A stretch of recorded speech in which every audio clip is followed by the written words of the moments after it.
Hi, I'm Jim Jubak, and welcome to my YouTube video for May 18th. It's spring here in New York, and I was out in Morningside Park, which is right near my house. There's a great little pond there where all the turtles come out in the spring, and they were just piled on top of each other, sitting in the sun. Turtle on top of turtle. If you like this video, please like it. Subscribe to my YouTube channel. I'm doing 3 videos a week. If you want more of my stuff, more picks, my free site, jubakpicks.com, has 3 portfolios for sort of 12 to 18 months, long-term and dividends. My paid site, jubakam.com, has those 3 portfolios plus 3 more, one for ETFs, one for options, and one for very risky millennial investors who have a long time frame.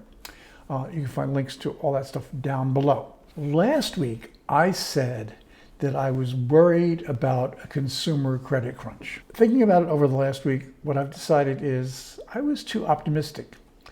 So the title for today's talk is Looking for a Wider Credit Crunch. Credit crunches are always different. They occur in different places. So I'm not looking at about a replay of the last one or the one before that.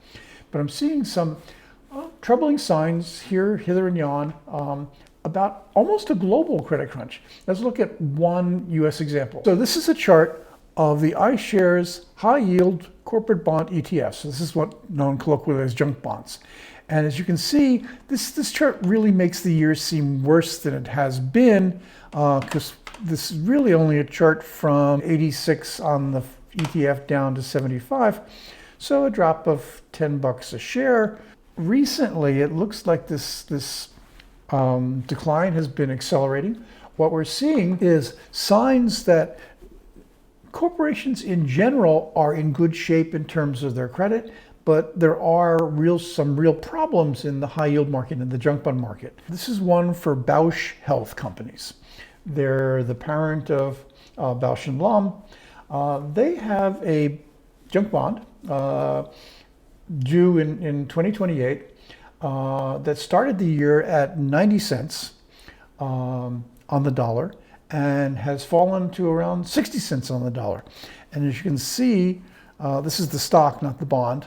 We've got a big decline recently. What we're seeing is the spread between risk-free treasuries and junk bond yields increasing.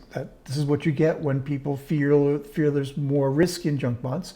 So we've had that spread go from 3 percentage points at the beginning of the year to about almost 5 percentage points now.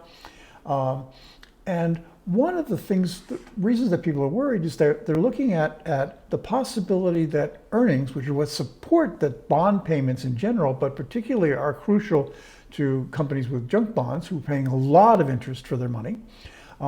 So it looks like right now that we're going to see profits of about 12.3% in the first quarter for the S&P.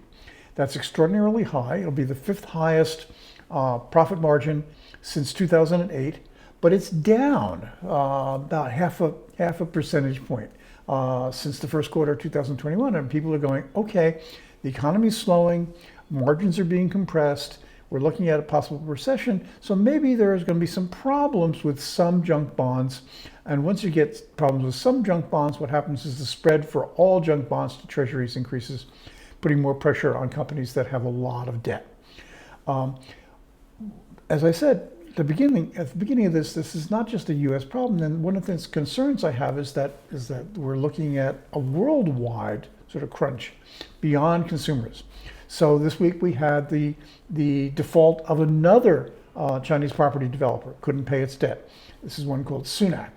Liquidity issue, basically saying, hey, we have no money because no one's buying properties because half of the country is shut down. And on top of this, we had Sri Lanka, not the world's best credit going in, but it defaulted. And that's to me, a red flag about emerging markets in general. That as the Fed raises interest rates, the US dollar gets stronger, which means that companies and countries which have borrowed in US dollars have to pay more to pay back that debt, puts pressure on those emerging markets. So we've got all these things going on. Not yet any real flashpoint, I would say, but certainly a time to think about in your own portfolio whether you want to cut back on risk, whether stuff that you thought was relatively risk-free or low risk maybe has expanded risk, and think about doing something about it now rather than when the credit crunch hits the fan. So thanks for watching. This has been Jim Jubak. Subscribe. We do 3 a week. If you subscribe, you get notification from good old YouTube on when the next video is going up. If you like this video, just give us a thumbs up.